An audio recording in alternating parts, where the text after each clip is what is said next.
Recording start हो गई है। तो सबसे पहले मैं मंगलाचरण करता हूँ। आज का मंगलाचरण प्रस्तुत करते हुए मैं कौन सा उपनिषद है, तैत्तिरीयोपनिषद के मंगलाचरण को प्रस्तुत करता हूँ। ओम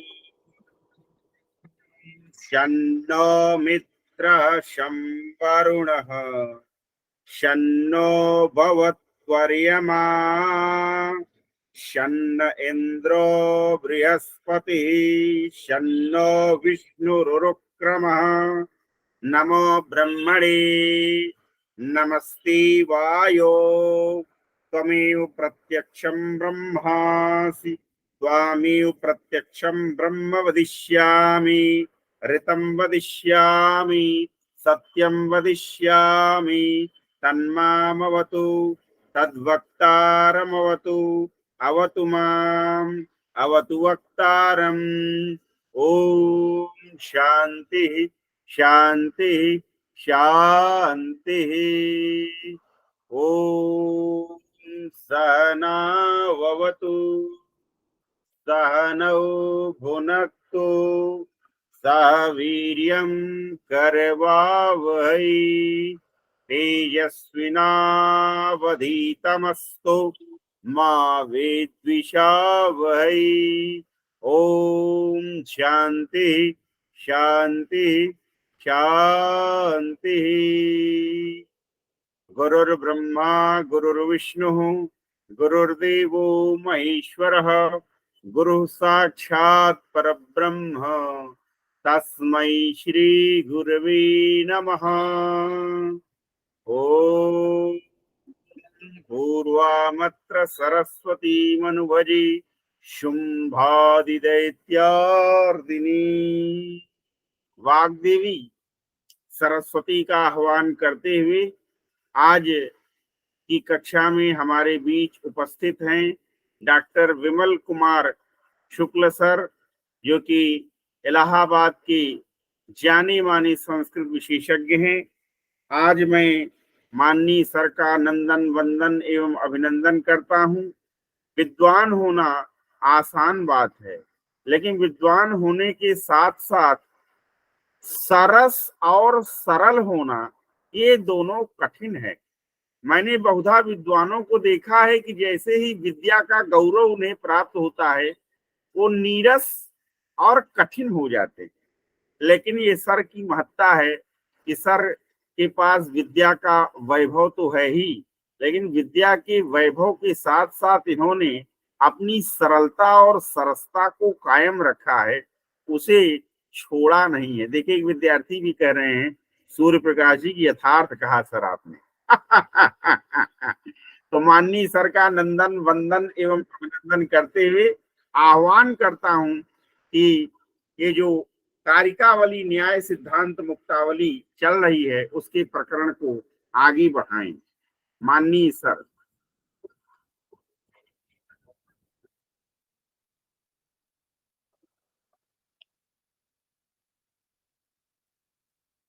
विद्या एवं वाणी की अधिष्ठात्री देवी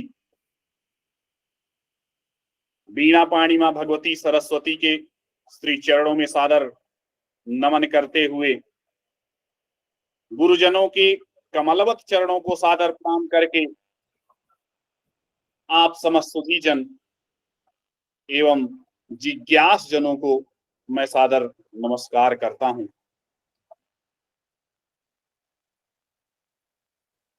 आज का यह व्याख्यान न्याय सिद्धांत मुक्तावली और साथ ही कारिकावली सम्मिलित रूप से होगा, और जो विषय के रूप में है वह मंगलाचरण में आया हुआ पद संसार मही रुहस्य बीजाय मंगलाचरण की इस कारिका में भगवान श्री कृष्ण को या उस परम पुरुष परमात्मा को इस संसार के बीज के रूप में कहा गया है। अब यह संसार एक वृक्ष के समान है और उसके बीज के रूप में कौन है? उसके बीज के रूप में वही परम पुरुष परमात्मा भगवान श्री कृष्ण है। इससे पूर्व के जो व्याख्यान हुए उनमें मैंने मंगलवाद नामक जो विचार है या मंगलवाद नामक जो प्रश्न है उस पर विस्तार से अपनी बुद्धि के अनुसार बताने का प्रयास किया है।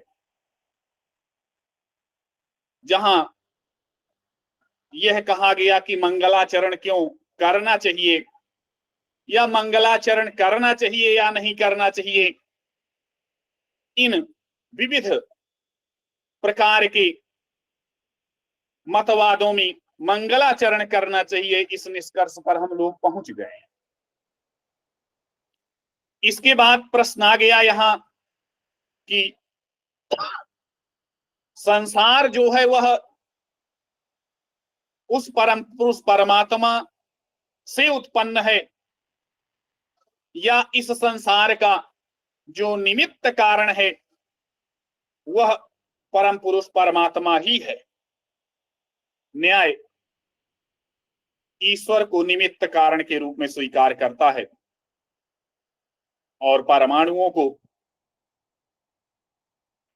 उपादान कारण या समवायी कारण। तो यहां संसार एव महीरुहो वृक्षस्तस्य बीजाय, संसार ही क्या है? महीरुह है, वृक्ष है और उस वृक्ष का बीज कौन है?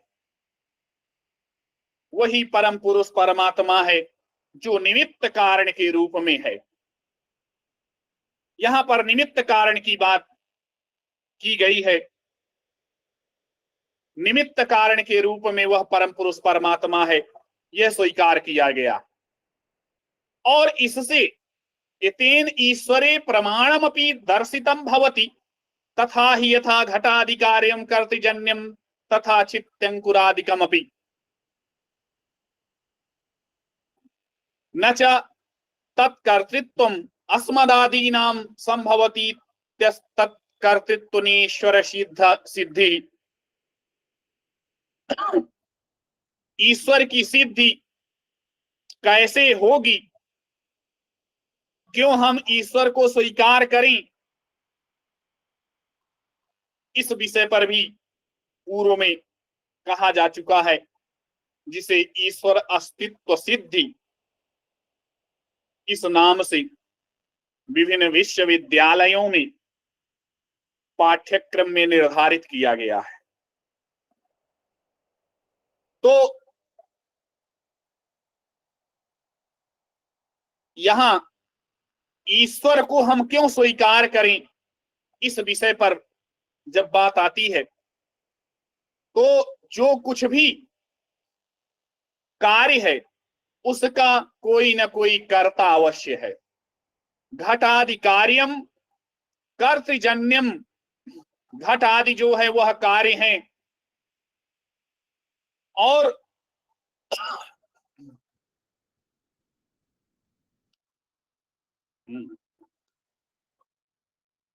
घट आदि कार्य हैं और घट आदि कार्य अगर हैं तो उनका कोई ना कोई कर्ता भी है। यह संसार भी एक कार्य है और कार्य होने से इसका भी कोई ना कोई कर्ता अवश्य है, क्योंकि इतना बड़ा जो कार्य है, छोटे छोटे कार्यों को तो एक बार हम सोचे तो बना भी सकते हैं, कर भी सकते हैं, लेकिन इतने बड़े बड़े कार्यों को कौन से महाद्वीप में कौन सा जीव रहेगा, यह तो हमारे बस की बात नहीं है, मनुष्य के बस की बात नहीं है, और कोई भी ऐसी टेक्नोलॉजी भी नहीं है इस संसार में जो इस संसार की रचना कर दे। ऐसी कोई भी यंत्र नहीं है, और जो भी यंत्र हैं वह केवल देखने के लिए हैं। उसको किसको देखने के लिए है? वह उस चंद्रमा आदि को देखने के लिए हैं, या यह भी कह सकते हैं कि सूर्य को देखने के लिए है। लेकिन यह पूर्व से बना हुआ है, कोई बना नहीं रहा है। तो फिर इस कारण से हमें ईश्वर के अस्तित्व को स्वीकार करना ही पड़ता है, क्योंकि जो जिस किसी भी शक्ति को आप यह कहें कि इस शक्ति के द्वारा यह छिद्यंकुरादि ब्रह्मांड पर्यंत जो निर्मित है, वह किस शक्ति से है? जिस शक्ति को आप कह रहे हैं वही ईश्वर है।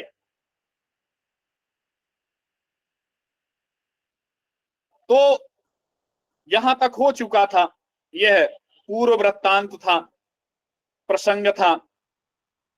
इसके बाद यहां प्रश्न आया। प्रश्न क्या है, या जिसे हम पूर्व पक्ष कह सकते हैं। पूर्व पक्ष क्या है इसका? पूर्व पक्ष के रूप में यह कहा गया कि यहां पर एक दोष है। कौन सा दोष है? दोष यह है कि इसमें सत प्रतिपक्ष नामक दोष है। ये पूर्व पक्ष है। पहले पूर्व पक्ष को अच्छे से समझ लेंगे। पूर्व पक्ष को अच्छे से समझेंगे तभी उत्तर पक्ष जो है वह समझ में आएगा।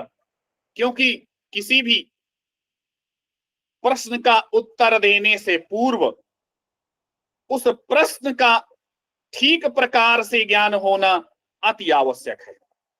अगर आप प्रश्न ही नहीं समझे, सबसे बड़ी समस्या प्रश्न को समझना है, बाकी उत्तर तो आ ही जाएगा, क्योंकि यह मस्तिष्क अपने आप, इसका स्वभाव है इसके उत्तर को खोजने का। कोई भी प्रश्न आता है, यह जरूर है कि कुछ लोग आलस्य करते हैं, लेकिन यह एक अध्यापक का आलस्य इसमें अक्षम्य है। जब कोई विद्यार्थी प्रश्न करे और उसके द्वारा किए गए प्रश्न या उस प्रश्न को पूर्णतः उत्तरित न करे, और ऐसा नहीं है कि वह उत्तर नहीं दे सकता है, यह उसका आलस्य है। वह सक्षम होता है उसके उत्तर को देने में, लेकिन वह आलसी इतना है और उसे तमाम प्रकार की ऐसी बातें याद आने लगती हैं, अरे ये ऐसा कैसे हो गया। तो प्रश्न को पहले समझना चाहिए, प्रश्न क्या है। यहां पर पूर्व पक्ष ने कहा कि देखिए, आप जो कह रहे हैं इसमें एक दोष है। क्या दोष है? कहें यहां सत प्रतिपक्ष दोष है। अब सत प्रतिपक्ष दोष आप लोगों ने तर्क भाषा में हेत्वाभास पढ़ा होगा। हेत्वाभास में असिद्ध विरुद्ध अनैकांतिक प्रकरण समकालात्यापदिष्ट। तो एक जो हेत्वाभास है वो है प्रकरण सम, उसी को सत प्रतिपक्ष भी कहा गया है। यह भी कह सकते हैं विपरीत अनुमान। आचार्य ने लिखा है अपनी पुस्तक में विपरीतानुमान। अब यहां पर होता क्या है, साध्य भाव साधकम हेत्वंतरम विद्यते स सत प्रतिपक्षः। यह कहा है जहां पर कोई ऐसा हेतु विद्यमान हो जो साध्य के अभाव को सिद्ध कर रहा हो। एक तरह से यह कहें कि एक हेतु तो चल रहा है, उसको बता रहा है कि भाई क्या है, यह है, ऐसी बात है। अभी उदाहरण आ रहा है,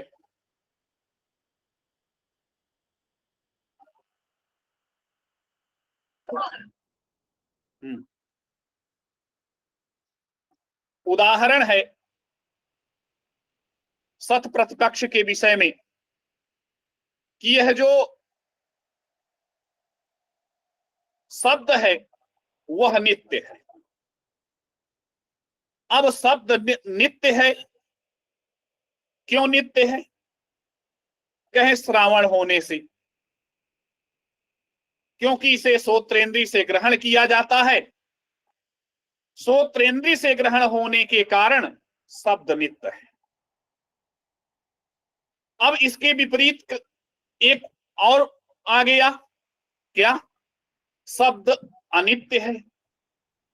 शब्द अनित्य है क्यों, कहीं यह कार्य होने से, घट के तरह। अब यहां श्रावणत्व हेतु का जो साध्य है वह नित्यत्व है। मतलब श्रावणत्व जो हेतु दिया गया उससे किसे सिद्ध किया जा रहा है, उसे या उससे नित्यत्व को सिद्ध किया जा रहा है। और दूसरा जो अनुमान है उसमें अनित्यत्व को सिद्ध करने के लिए एक हेतु दिया गया। वह कौन सा हेतु है, वह है अनित्यत्व, नित्यत्व। अब यहां एक साथ भाई एक ही बात हो सकती है ना, या तो नित्य है या तो अनित्य है। लेकिन अगर उसका कोई दूसरा हेतु उसे सिद्ध कर दे कि कार्य है इसलिए अनित्य है, तो यह सत प्रतिपक्ष है। इसे ही यहां पर सत प्रतिपक्ष कहा गया। अब यहां यह बात यहां कैसे लागू होती है, तो चित्त्यंकुरादिकम कर्तृजन्यम कार्यत्वात् पटवत। यह कहा कि छित्यंकुरादिकम कर्तृजन्यम, यह जो क्षिति से ब्रह्मांड पर्यंत है वह सब क्या है, वह सब ही कर्तृजन्य है। उसका कोई ना कोई करता है, और करता है कैसे, क्योंकि वह कार्य है। इसके विपरीत छित्यांकुरादिकम कर्तृजन्यम शरीराजन्यत्वात् आकाशवत।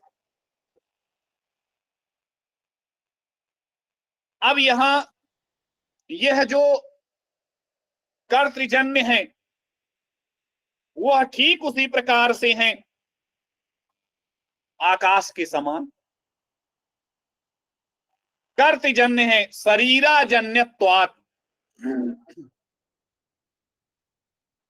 अब प्रश्न यहां आया, प्रश्न क्या है, जो ईश्वर की ईश्वरवादी है उसका जो अनुमान है, जो ईश्वर को स्वीकार करता है, ईश्वर के अस्तित्व को मानता है, उसका अनुमान है कार्यत्व हेतु का साध्य कर्तृजन्यत्व है। उसके अनुसार यही है, कार्यत्व जो हेतु है उसका साध्य क्या है, कर्तृजन्यत्व। और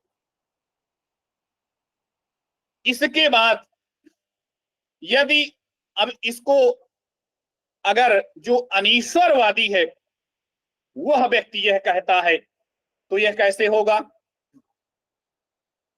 अनीश्वरवादी यह कहता है कि यहां सत्प्रतिपक्ष दोष है, और सत्प्रतिपक्ष दोष कहने का क्या कारण है? सत्प्रतिपक्ष दोष कहने का कारण यह है कि जो वस्तु शरीरी अर्थात शरीर धारण करने वाले से उत्पन्न नहीं होती है, जो वस्तु शरीर धारण करने वाले से उत्पन्न नहीं होती है, वह वस्तु कर्ता से भी उत्पन्न नहीं होती है। ऐसा नियम है, ऐसा नियम है। जो वस्तु शरीर धारण करने वाले से उत्पन्न नहीं होती है, वह वस्तु कर्ता से भी उत्पन्न नहीं होती है। ऐसा नियम है। कहें ठीक है, हम ऐसा नियम मान लेते हैं कि ऐसा नियम है। अब यह जगत जो है वह शरीरी से उत्पन्न नहीं है। यह जो जगत है वह शरीरी से उत्पन्न नहीं हुआ है, अतः इस जगत का कोई कर्ता भी नहीं हो सकता है। भाई ऊपर उन्होंने नियम बताया, ये पूर्व पक्ष की ही बात है। पूर्व पक्ष ही ऐसा कह रहा है कि यह शाश्वत नियम है। क्या नियम है? कि जो शरीरी से जन्य नहीं है वह कार्य भी नहीं है, वह कर्ता से भी उत्पन्न नहीं होगा, और यह जो जगत है वह शरीर से उत्पन्न नहीं है। तो फिर जब शरीर से उत्पन्न नहीं है तो यह भी, इसका भी कोई ना कोई कर्ता नहीं है, कोई नहीं है। इस प्रकार का जो विपरीत अनुमान दिया गया पूर्व पक्ष के द्वारा, वह आचार्य ने कहा कि यह इति न वाच्यम, न जो आया हुआ है, न चा शरीराजन्यत्वेन कर्तजन्यत्व साधकेन, यह कहा शरीर न चा, तो न को छोड़ दीजिए, चा शरीराजन्यत्वेन, जो शरीरी से उत्पन्न नहीं है उसका कोई कर्ता भी, वह कर्ता से भी उत्पन्न नहीं है। जो शरीरी से उत्पन्न नहीं है वह कर्ता से उत्पन्न नहीं है, यही कह रहे हैं। इस प्रकार का जो सत प्रतिपक्ष विपरीत अनुमान, विरुद्ध अनुमान आप कर रहे हैं, इति न को यहां उठा लेंगे, न वाच्यम, ऐसा अगर आप कह रहे हैं तो फिर ऐसा मत कहिए। अब इतना कहने से तो काम नहीं होगा, कहें ऐसा क्यों ना कहें, क्यों ऐसा न कहें हम? कहें आप इसलिए ऐसा मत कहिए क्योंकि आपके द्वारा इसके अनुकूल कोई तर्क नहीं है दिया जा रहा है। आगे लिखा उन्होंने, क्यों ऐसा नहीं कहना है? न चा शरीराजन्यत्वेन कर्तजन्यत्व साधकेन सत्प्रतिपक्ष इति वाच्यम, इति न वाच्यम, ऐसा आप कदापि मत कहिए। क्यों न कहें? आगे उन्होंने लिखा, अप्रयोजकत्वात्, आप जो कह रहे हैं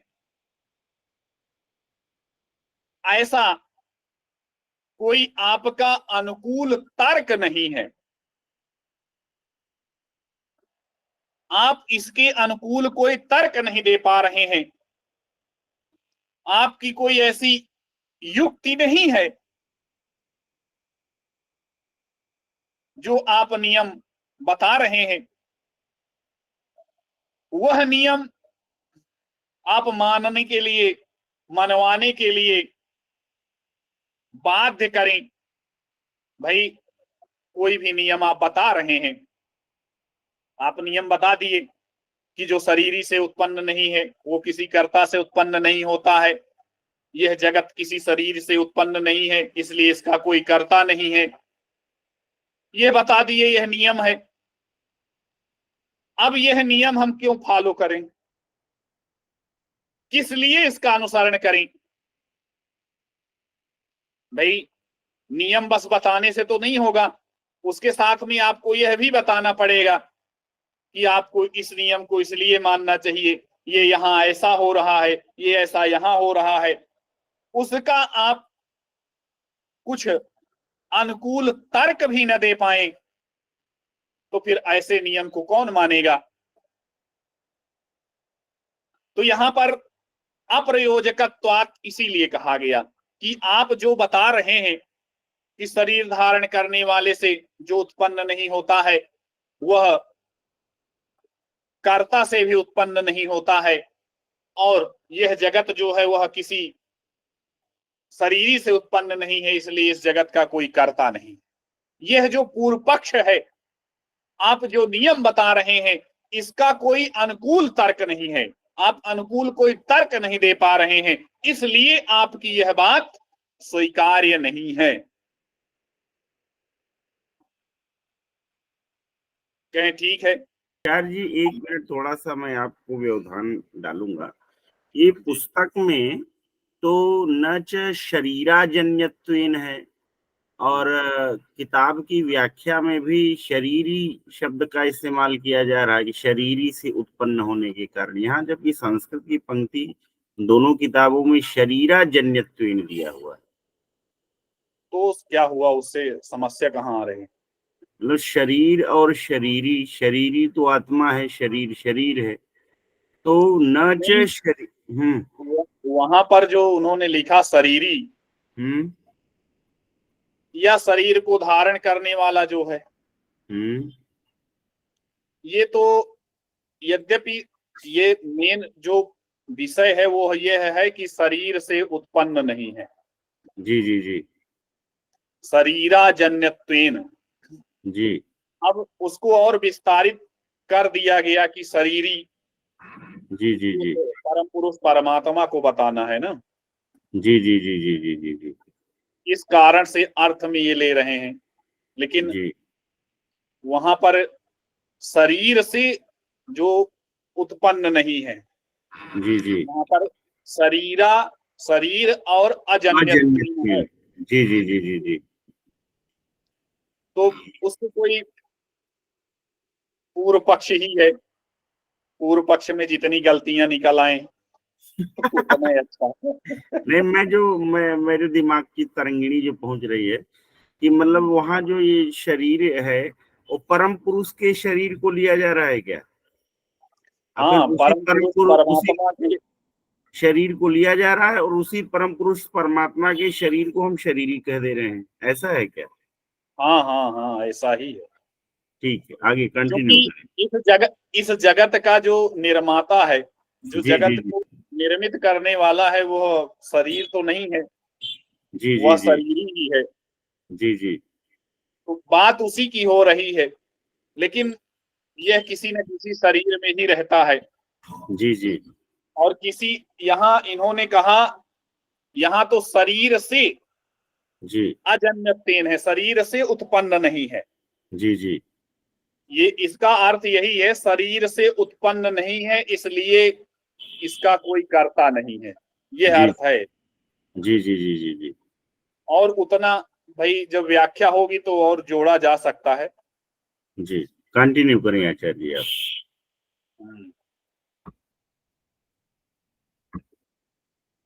तो कहें आपने जो ये कहा कि पूर्व पक्ष को ये उत्तर दिया जा रहा है, या पूर्व पक्ष यहां पर पूछ दिया होगा कि ये बताइए कि आप तो कह रहे हैं कि अनुकूल तर्क नहीं है, इसके ऐसा कोई अनुकूल तर्क नहीं मिल रहा है। लिख दिया उन्होंने अप्रयोजकत्वात्। तो जब अनुकूल तर्क नहीं है हमारे मत में, हम एक बार मान लेते हैं कि हमारे मत में अनुकूल तर्क नहीं है, तो फिर आपके मत में क्या है? यह उत्तर पक्ष है, जहां मम तु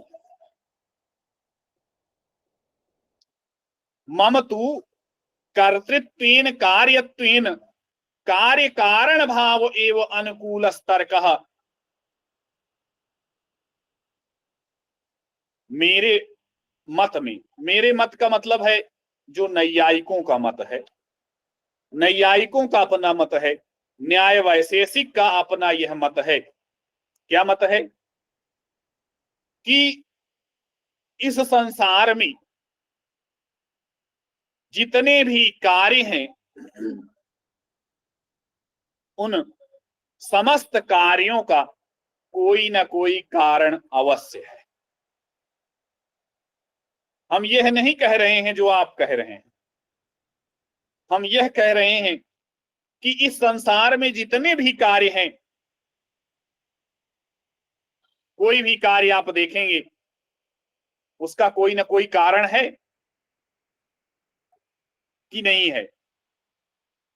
तो हमारा जो मत है वह यही है, मम तु कर्तृत्वेन कार्यत्वेन।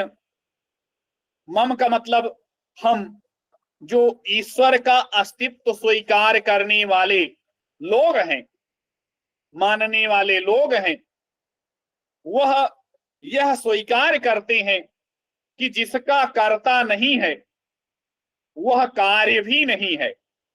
हम अनुकूल तर्क दे देंगे, जिसका कोई कर्ता नहीं है वह कार्य भी नहीं होगा, क्योंकि किसी भी कार्य में, कार्य की उत्पत्ति में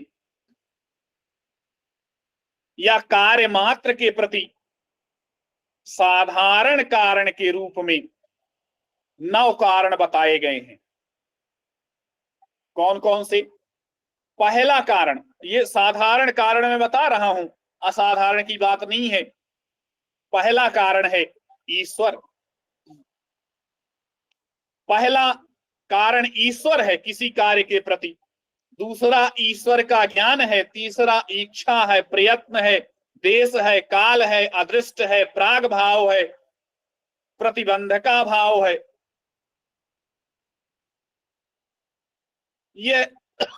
ये 9 कार्य मात्र के प्रति साधारण कारण होते हैं। तो हम तो यही कह रहे हैं कि जिसका कोई कर्ता नहीं है, हम कह रहे हैं जिसका कोई कर्ता नहीं है वह कार्य भी नहीं है, और वह कभी उत्पन्न भी नहीं हो सकता है। मम तु कर्तृत्वेन कार्यत्वेन कार्य कारण भाव एवं अनुकूल तर्कः। हमारे मत में ऐसा है कि जिसका कोई कर्ता नहीं है वह कार्य भी नहीं है, जिसका कोई कर्ता है कार्य वही हो सकता है, जो कार्य है उसका कोई ना कोई कर्ता अवश्य है। तो यहां अपना मत उन्होंने दिया, जिसका कर्ता और कार्य। कहीं अगर कोई कर्ता नहीं है तो फिर वह कार्य कभी उत्पन्न ही नहीं हो सकता, और जब वह उत्पन्न नहीं हो सकता है तो फिर कार्य भी नहीं होगा, और उसका कर्ता भी कोई नहीं है। इस प्रकार का जो तर्क है, अनुकूल तर्क, जिसे हम लोग, इन्होंने अनुकूल तर्क के रूप में कार्य कारण भाव एवं अनुकूल तर्क कहें। आप कह रहे हैं, आपने कोई तर्क नहीं दिया वहां, लेकिन हमसे तर्क यह सुन लीजिए, अनुकूल तर्क है यह। अनुकूल तर्क क्या है? कहें जो कार्य है उसका कोई ना कोई कारण है। इस प्रकार कार्य कारण भाव रूपी जो अनुकूल तर्क है वह यहां पर विद्यमान है, उसकी प्राप्ति होती है। इसलिए ईश्वर के अस्तित्व में किसी भी तरह का कोई संदेह नहीं है, वह परमेश्वर है। और वह किससे जाना जा रहा है? कार्य कारण भाव से जाना जा रहा है कि ईश्वर है। अगर ईश्वर का अस्तित्व न होता तो यह संसार न होता। इसलिए उस परमेश्वर के अस्तित्व में यह जो कार्य कारण भाव अनुकूल तर्क है वह विद्यमान है और वही प्रमाण है। इस प्रकार से यह जो अनुमान प्रमाण है, जो जो कार्य है वह किसी न किसी कर्ता से अवश्यमेव उत्पन्न है, और जो जो कार्य नहीं है वह किसी कर्ता से भी उत्पन्न नहीं है, या जिसका कोई कर्ता नहीं है वह कार्य भी नहीं है। अनुमान, इसमें अन्वय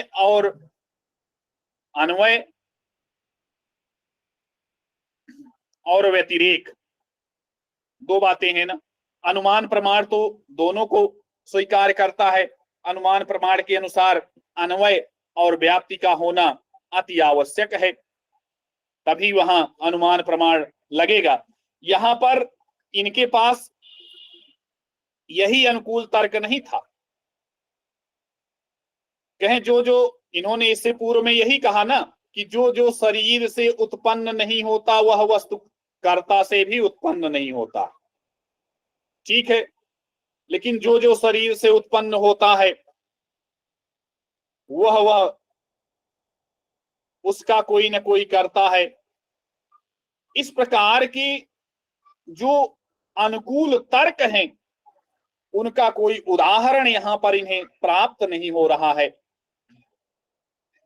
जबकि जो सिद्धांत पक्ष है, सिद्धांत पक्ष में या हमारे मत में अनुकूल तर्क है कि जिसका कोई कर्ता नहीं है वह कार्य भी नहीं है, जिसका कोई कर्ता नहीं है वह कार्य भी नहीं है, और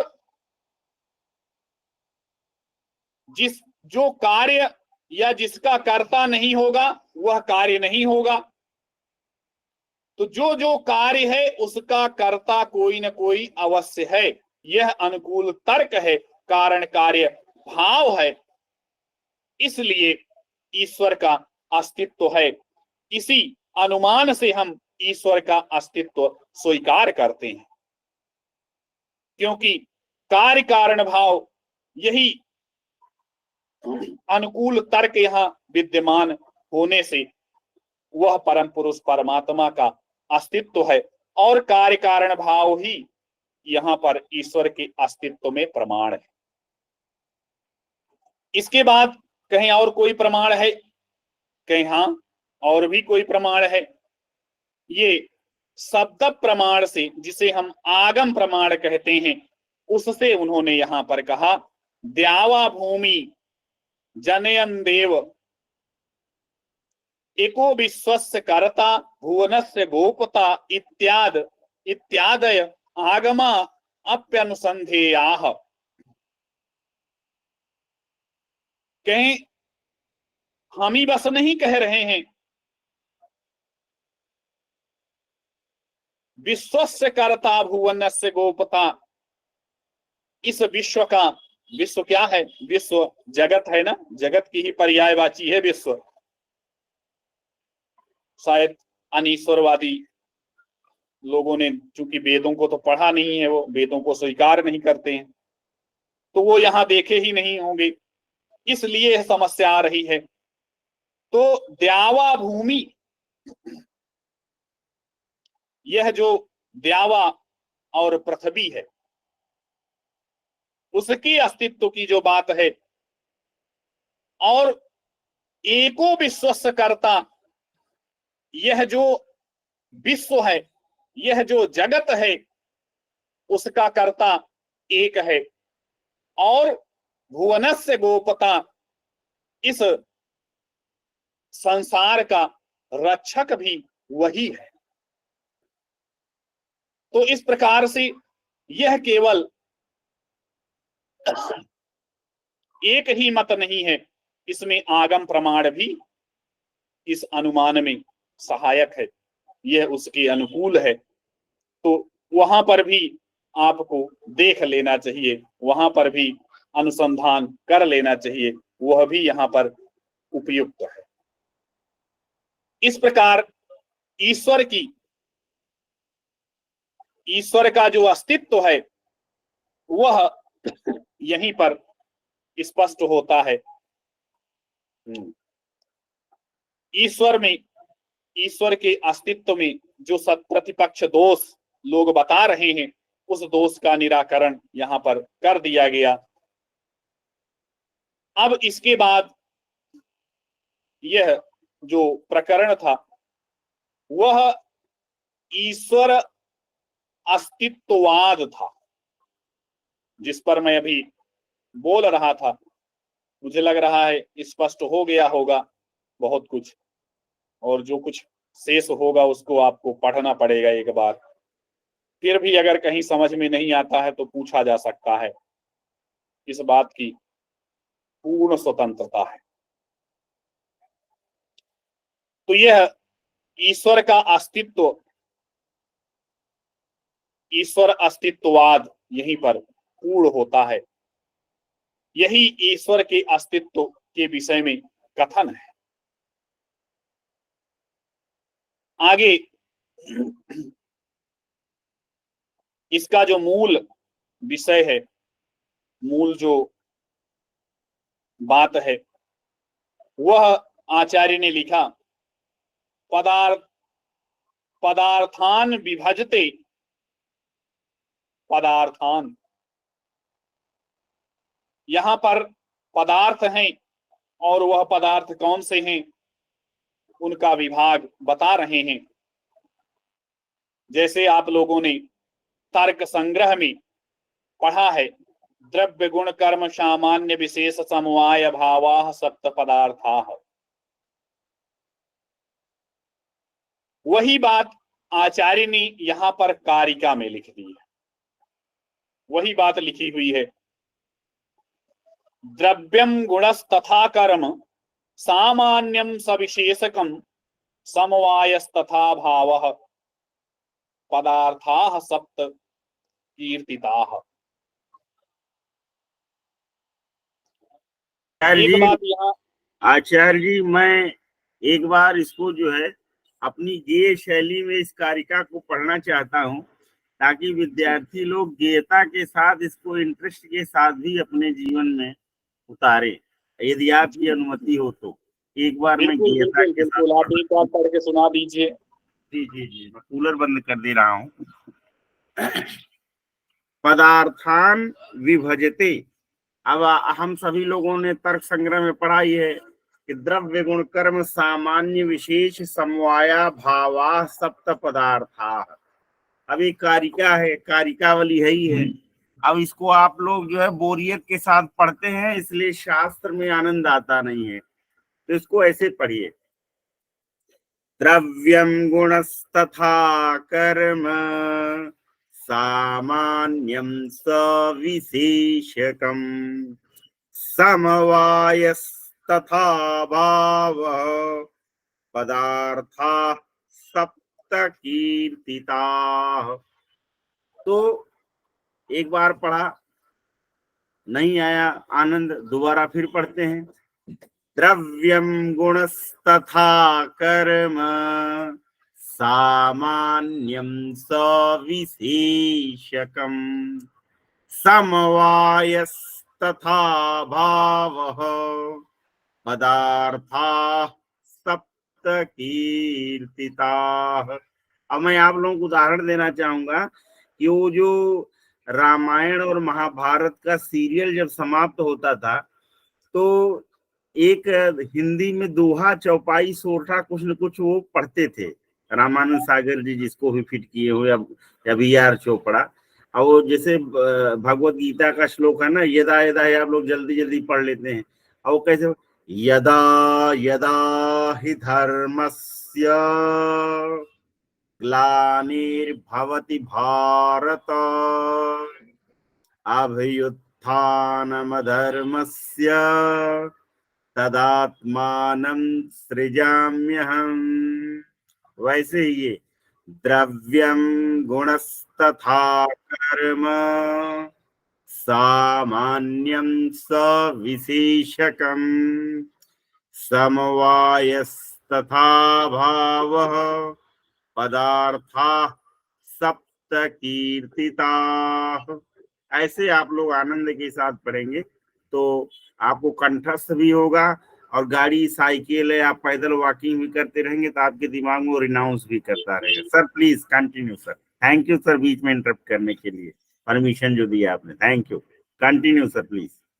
बहुत अच्छा लगा, और इससे जो है वो जो श्रोतागण हैं अवश्य ही लाभान्वित होंगे, क्योंकि संगीत में जो आवाज है या वाणी है वह निश्चित रूप से हृदय के अंतस्थल पर प्रवेश कर जाती है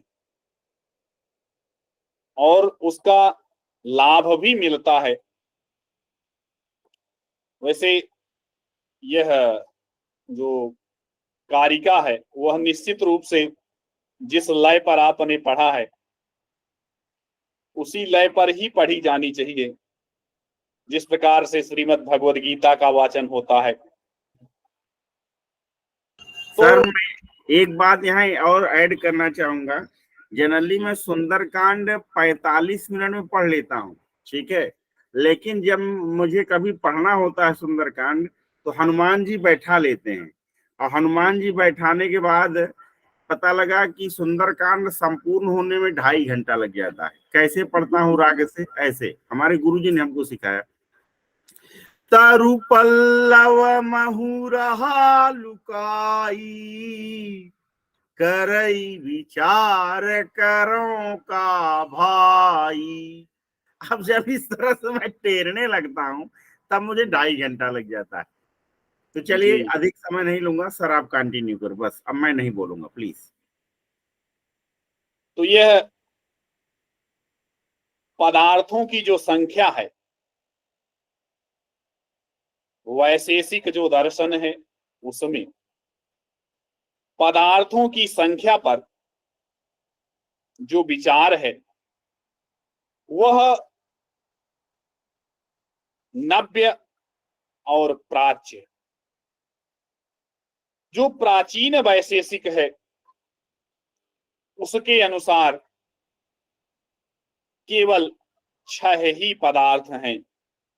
अभाव को प्राचीन जो वैशेषिक के आचार्य हैं वह पदार्थ के रूप में परिगणित नहीं किए, लेकिन यहां जो नव्य वैशेषिक है, नव्य नैयायिक है, उनमें परिवर्तन देखने को मिलता है।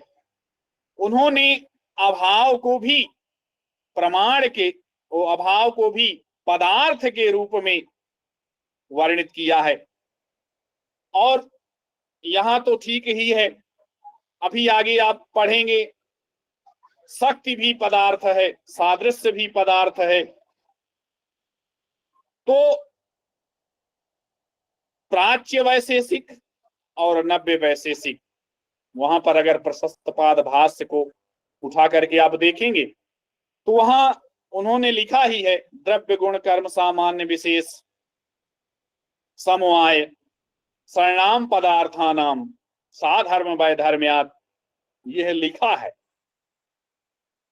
तो वहां तो 6 ही पदार्थ हैं, लेकिन यहां और अधिक मुझे लग रहा है स्पष्ट करने के लिए आचार्यों ने अभाव को भी एक पदार्थ मान लिया है। यद्यपि जहां द्रव्य नहीं होगा तो वहां अभाव होगा ही होगा, गुण नहीं होगा वहां अभाव होगा ही होगा। लेकिन इस बात को शायद और अधिक स्पष्ट करने के लिए अभाव को पदार्थ के रूप में स्वीकार करना पड़ा होगा आचार्यों को। इसलिए यहाँ 7 पदार्थ बताए गए हैं: द्रव्य, गुण, कर्म, सामान्य, विशेष, समवाय और अभाव। इनके विषय में जो विशेष इसकी व्याख्या है वह कल के व्याख्यान में हम लोग पढ़ेंगे। आज का यह जो व्याख्यान है वो यहीं पर अभी समाप्त हो जाएगा और इसी के साथ मैं इस जो कारिका है इसकी जो व्याख्या है वो कल इस पर अपना मंतव्य और यथामति विचार प्रस्तुत करूंगा और आचार्यवर से अनुमति भी लेता हूं इसको समाप्त करने। बहुत बहुत धन्यवाद आचार्य जी। और आनंद आ जाता है आपकी वाणी का कर्णों की श्रोत्रेंद्री के द्वारा पान करके, कि आप जो है विषयों को हड़बड़ी में नहीं पढ़ाते हैं। ठीक है। और जब विषय हड़बड़ी में नहीं पढ़ाए जाते हैं तो हमारे गुरुजी कहते हैं एक बात कि वर्षा 2 प्रकार की होती है। कि पता लगा झमझम झमझम पानी बरसा और सारा पानी जो है गटर में चला गया, नदी नालों में, समुद्र में बह गया, धरती की कोख में वो पानी नहीं जा पाया। लेकिन जो पानी रिमझिम रिमझिम बरसता है, थोड़ा थोड़ा झिलझिलियाना जिसे कहते हैं उत्तर प्रदेश के इलाहाबाद में, वो सीधे धरती की कोख में जाता है और वो बारिश जो है किसानों की खेती के लिए बहुत ही लाभदायक होता है। वैसे ही जब मैं यूनिवर्सिटी ऑफ इलाहाबाद में अंग्रेजी विभाग में कक्षाएं लेने जाता था तो टीचर्स इतनी फास्ट अंग्रेजी बोला करते थे कि सर के 10 फीट ऊपर से अंग्रेजी निकल जाती थी, कुछ समझ नहीं आता था। और फिर हम लोग अपना गाइड, कुंजी और कोचिंग इत्यादि से उसको पूरा करते थे, समझते थे। और प्रोफेसर LR शर्मा सर के अलावा कोई भी टीचर हिंदी में नहीं पढ़ाते थे। वो सीधे सीधे सब अंग्रेजी ही बोलते थे, हिंदी तो बोलते ही नहीं थे कोई टीचर। लेकिन जब एक शिक्षक हिंदी में और सरल शब्दों में समय लेकर के पढ़ाता है तो उसका पढ़ाया हुआ दिमाग में स्थिरता के साथ टिकता भी है, रुकता भी है और मस्तिष्क के पटल पर वो गुंजायमान भी होता है 24 घंटे तक। तो आपकी इस शैली को हम सलाम और सजदा करते हैं। ठीक है। अरे कि आपकी ये अद्भुत शैली, कि आप सरल शब्दों में। अच्छा, एक बात और भी, यहाँ विद्यार्थी लोग हैं, ये बताना चाहूंगा कि मैं अपनी कक्षा में जब भगवत गीता पढ़ाता हूँ तो एक दिन में 2 श्लोक से ज्यादा नहीं पढ़ा पाता हूँ। हद है 2 श्लोक। और एक ही श्लोक की व्याख्या जब चलती है इतनी लंबी चौड़ी चलने लगती है कि कहानी में कहानी, कहानी में कहानी, परत में परत। और यदि अभिज्ञान शाकुंतल पढ़ा रहा हूं तो उसमें गद्य भी चलता है चूंकि, तो एक दिन में एक ही श्लोक गद्य के साथ हो पाता है और हद है कि 2 ही श्लोक हो पाता है और फिर जल्दी जल्दी करना पड़ता है। तो 2 श्लोक से ऊपर न हमने अपने गुरुजी से कभी पढ़ा जब मैं उनके घर जाकर के पढ़ता था। अब विश्वविद्यालयी व्यवस्था है तो कोर्स नहीं कंप्लीट हो पाता है तो टीचर हड़बड़ी में पढ़ाते हैं, ये बात मानते हैं हम भी कि नहीं कोर्स ही नहीं पूरा होगा। लेकिन हम कई बार तो हमको टोटल 40 एक्स्ट्रा क्लास लेनी पड़ जाती थी अपना कोर्स कंप्लीट करने के लिए। ऑनलाइन कोरोना के समय में विशेष रूप से हुआ। तो चलिए, आपका हम धन्यवाद करते हैं कि आप व्यस्ततम दिनचर्या में से समय निकालते हैं इस अध्यापन कार्य के लिए। अब मैं शांति पाठ करता हूं और इसी के साथ यह कक्षा यहीं पर अवसान को प्राप्त हो जाएगी। ओम पूर्णमदः पूर्णमिदं पूर्णात् पूर्णमुदच्यते पूर्णस्य पूर्णमादाय पूर्णमेवावशिष्यते। ओम शांति शांति शांति। गम्यताम पुनर्दर्शनाय। सर को सादर प्रणाम। सर सादर नमस्कार। राम सर। प्रणाम। सभी को आशीर्वाद एवं शुभकामनाएं। Namaste to all of you.